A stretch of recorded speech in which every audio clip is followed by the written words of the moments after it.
Hello everyone, today we are going to be discussing the recent rise in cozy games. If you watched the most recent September 2022 Nintendo Direct, you may have noticed the endless supply of upcoming games that are trying to recreate the magic of what a cozy game can do. It seemed like almost every game in that Direct had either a farming aspect or a chance to acquaint the locals. Take a break from quests to chat with the locals.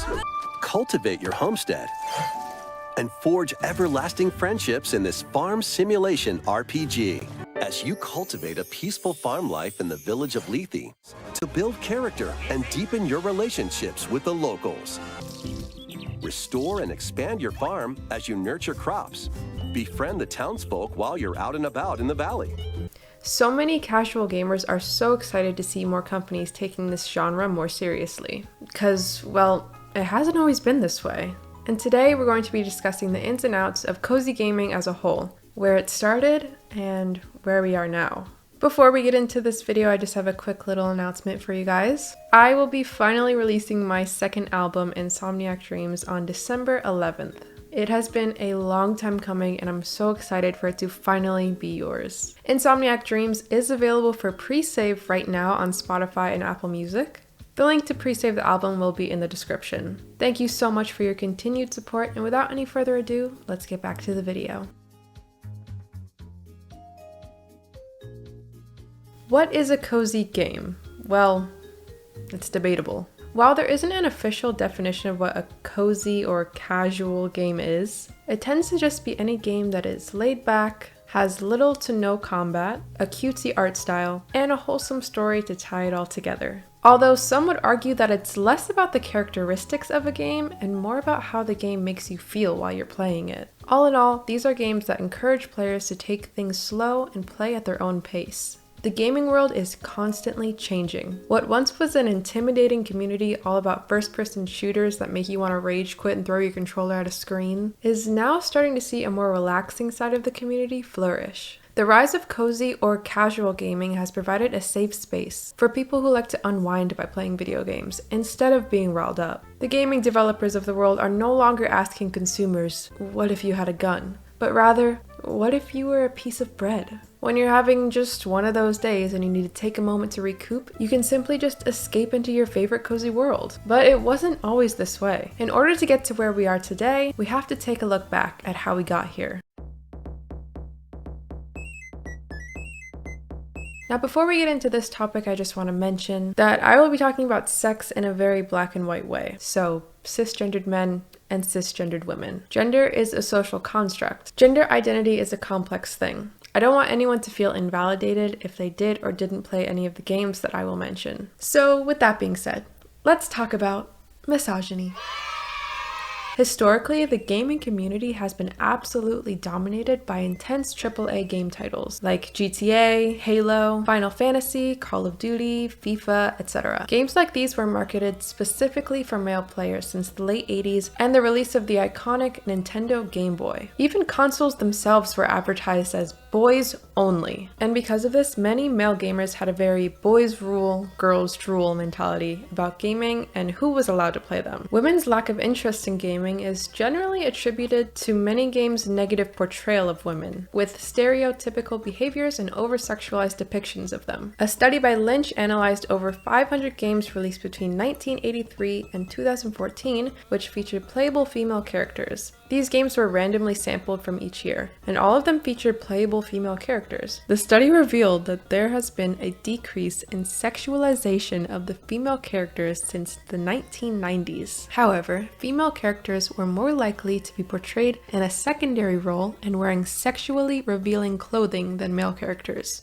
Genres conventionally oriented towards male audiences, such as fighting games, were more likely to feature sexualized female characters. Moreover, the physical capabilities of female characters were positively associated with their sexualization. Now, I'm not insinuating that girls didn't play these games at all, because a lot of them did, but girls were regarded as a minority demographic, and often had to resort to hiding their sex to be able to play a game without being harassed online. If you were a girl who was open about playing these games, it was often met with heavy criticism. criticism. There's often a general belief that gaming and tech are naturally and biologically the territory of men. Therefore, if a woman wins or makes the slightest mistake while playing, male gamers will attack her using sexist slurs. According to a Young Gamers and Gamblers Education Trust study, nearly 35% of female gamers had received inappropriate messages or content from other gamers. 40% also admitted to being verbally abused while playing online multiplayer games, and nearly 28% of female gamers had been sexually harassed by fellow gamers. A 2015 study found that lower skilled male players of Halo 3 were more hostile towards teammates with a female voice, but behaved more submissively to players with a male voice. And this behavior is still prominent today. Nice try, nice try. Nice try. Nice try. Keep talking, bitch. What do you think would happen if men disguised their voices in a Valorant lobby as women? Women in Games Argentina decided to try this experiment as these guys turned down their voice changers. Any semblance of cooperation, seriously, out the window. Gone by nice to see ya. Here's a small clip from the video, but trigger warning, it is kind of nasty. 1, 2, 3, Probando, 1, 2, 3, probando. Qué paja, una mina. ¿Alguien me está escuchando? Entro. Tómatela, flaca. Si quieren podemos intentar ir por Nadie B. vaya por B, a ver si va tan rápido a la puta. ¿Alguien me puede venir a dar una mano? ¿No querés abandonar la partida, mejor puta de mierda? Ahí tenés la kill que querías. La kill te la mereces vos y todas las mujeres. Trata de cubrir a...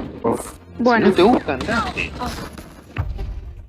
es un juego en equipo, tengo ganas de aportar. Anda a la cocina a aportar mejor. Pedazo de puta. No sé, que jueguen solos. Another example, Twitch streamer Nadia Amine is considered to be one of the fastest growing female streamers in the FPS meta, but recently she's been heavily accused of cheating in her games. There's no solid proof of her using any shady methods to rank in the lobbies, just speculation. If you search her name on YouTube or TikTok, the videos are filled with cheating accusations against her. She even got swatted in August while live streaming on Twitch. The main reason for her cheating allegations is that she is insanely skilled in these games, and it hurts the ego of toxic male players to see a woman perform better than them in a video game that they are so protective over. So as you can see, lots of male players still have this toxic mentality to this day, and it hasn't exactly created a very welcoming environment for women. These types of men see cozy games at a lower value and consider them less serious, simply because they view them as more feminine. Because of a lack of competitive nature, and the inability to win in most of these games. These male players have shunned cozy gamers from the gaming community as a whole for not being real gamers. So female gamers have had to find a sense of belonging in a different part of the gaming world, where they can feel safe and accepted in their environment, which is where cozy games come into play. In 2020 in the US, the percentage of women playing on either Switch or Switch Lite jumped from 6.5% to 13.2%, whereas among men, the increase was only 14.6% to 15.9%. Cozy games have been around for many years and have developed very loyal fan bases. The first footsteps in the genre began with Harvest Moon in 1996. Harvest Moon is a farm simulation role-playing video game developed by Amicus for the Super Nintendo Entertainment System. The game follows a young man who inherits his grandfather's farm. The primary objective is to restore the farm and keep it up and running as you continue on.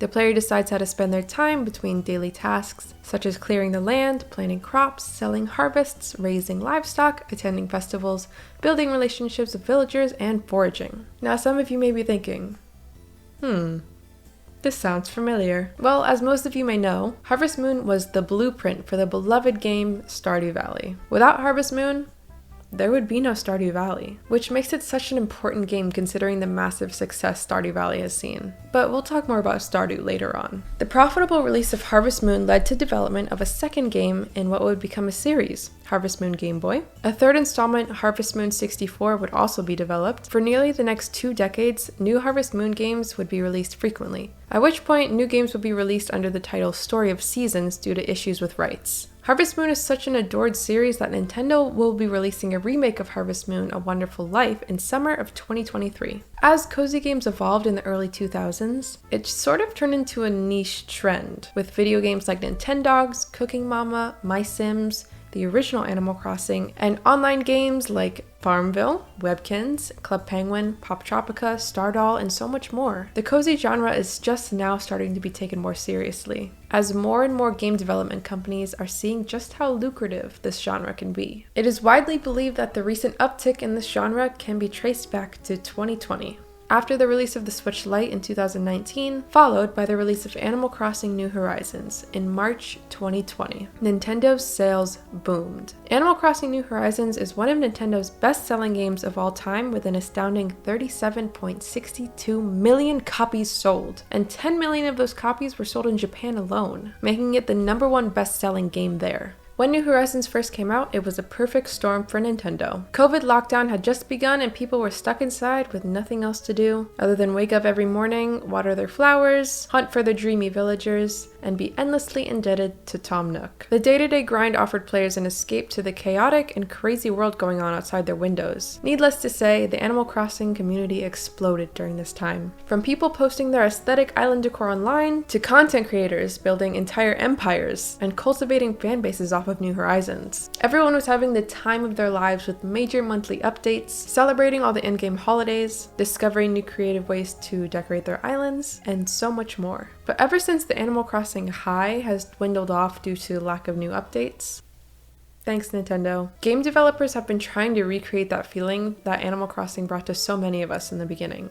2020 is a memorable year for many reasons, but it was a standout year for gaming. This was the year that gaming became truly mainstream and a socially acceptable pastime. The fact that most cozy games are now portable and are designed to be play on the go plays a huge factor in this as well. Most cozy games can be found on the Nintendo Switch, and the console's hybrid functionality allows gamers to play in the comfort of their bedroom or anywhere in the world. And there are a ton more games to choose from nowadays, like Night in the Woods, Spiritfarer, Coffee Talk, Cozy Grove, and most notably, Animal Crossing New Horizons. Cozy games have become so mainstream in recent years that they've begun almost a cozy game movement, inspiring developers, catapulting careers, and building communities. Content creators all over the internet have been able to capitalize off of this by making YouTube gaming videos, live streaming on Twitch, and even making merch. These kinds of creators have a mutualistic relationship with game developers because their content that they make money from acts as free publicity for the games themselves. Influencers like Froggy Crossing,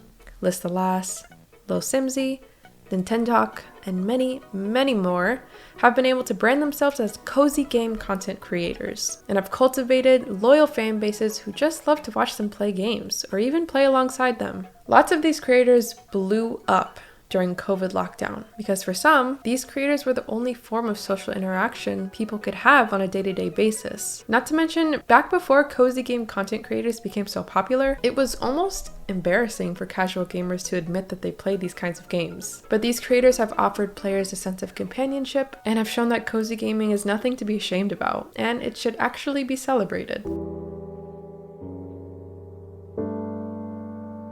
Indie game developers have shown that with enough passion and dedication, the possibilities are endless for what an indie game can be. Some mistakenly think of indie games as being stuck in a perpetual world of platformers, but advancements in visual and computational power have helped spark a recent renaissance among indie studios, which has resulted in an upswing in the diversity, quality, and execution of indie games. The wholesome nature of these games has provided a much-needed source of relaxation for so many, and the fact that there are so many options to choose from nowadays is a beautiful thing. When it comes to the indie game movement, things have really changed in the past couple years. Before indie games started to first gain popularity in 2008, it was a very underground thing. For a long time, it was almost impossible for indie game developers to get their game on major console systems. In just a few short years, indie studios and lone developers have gone from making retro-style games for niche PC audiences to producing console hits that compete head-on with games produced by big studios. Platform holders can't simply ignore the indies like they used to. In the last decade, there's one indie game in particular that stands out above the rest. A game with blocky graphics, basic gameplay,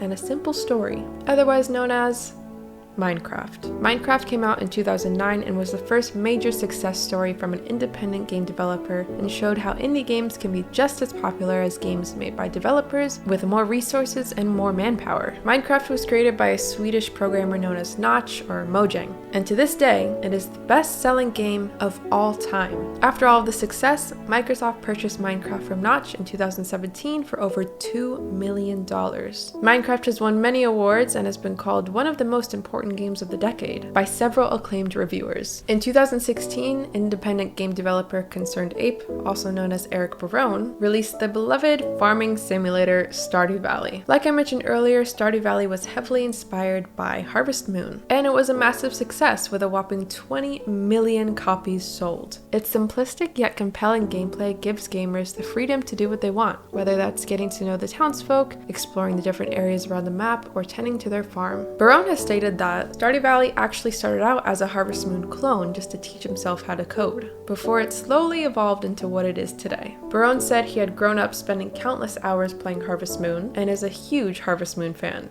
but he could never find a suitable substitute for PC, so he made his own. And it later evolved into a full-fledged game that has its own identity by introducing new features and gameplay mechanics. While some may accuse Barone of making a copycat game, Stardew Valley innovated the genre in so many ways that inspired so many other games such as Coral Island, and even the new Story of Seasons game, which, if you remember, is Harvest Moon. There's a huge difference between stealing someone's art and taking inspiration from it. Stardew Valley itself is a product of Eric Barone being inspired by Harvest Moon, but players can put both games side by side and tell which is which. Super Zoo Story is a prime example of what not to do when taking inspiration from someone else. Super Zoo Story is still under development, but when they released photos of their work so far, it did not sit right with people. Based on the images released so far, it is obvious that the game's textures, assets, characters, and environment models are a little bit too similar to that of Stardew Valley. Shortly after the issue sparked outrage on the internet, Stardew Valley creator Eric Barone shared his thoughts, saying, "It's very confusing to people because it does look so similar that it could be mistaken for my work."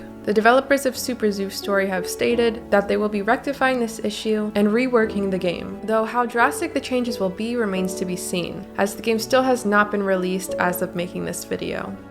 Minecraft and Stardew Valley still remain in the top 15 best-selling games in the Nintendo eShop to this day. They've had a great deal in showing just how many people love playing these types of games and how wildly successful they can be. The successes of Mojang and Concerned Ape have led to a plethora of small indie developers shooting their shot at creating the next big thing in cozy gaming. In 2020, indie games were booming while major development companies faced delays. Cyberpunk 2077, Deathloop, and Halo Infinity are just a few examples of huge games that faced delays due to the COVID pandemic. Lockdown forced a lot of people to work from home, which reduced development efficiency for large studios, but boosted the time that indie developers had to spend on their passion projects, which led to an increase in indie game releases. The Wholesome Direct is a great way to showcase just how many choices really are out there now. The Wholesome Direct was created in 2020 in response to the cancellation of in-person game industry events like the Game Developers Conference, or GDC, an annual conference held for video game developers.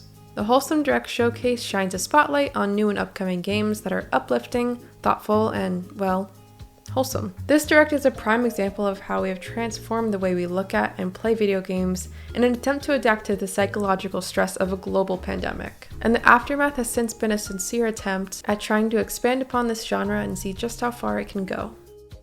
And that, my friends, is all I have for this video. Always remember there is no shame in enjoying cozy games. And don't let anyone tell you that you're not a real gamer because of it. It's clear that the cozy gaming community is thriving, with countless games on the horizon, and new fans joining the wholesome online space every single day. There's a cozy game for everyone, no matter how you identify, and they're helping us to be more empathetic and kind to each other. The future of cozy gaming is bright, and the possibilities are endless. The community has never been larger, and it is expanding every day. Cozy gamers, rise up! Thank you so much for watching, and I'll see you in the next one. Bye!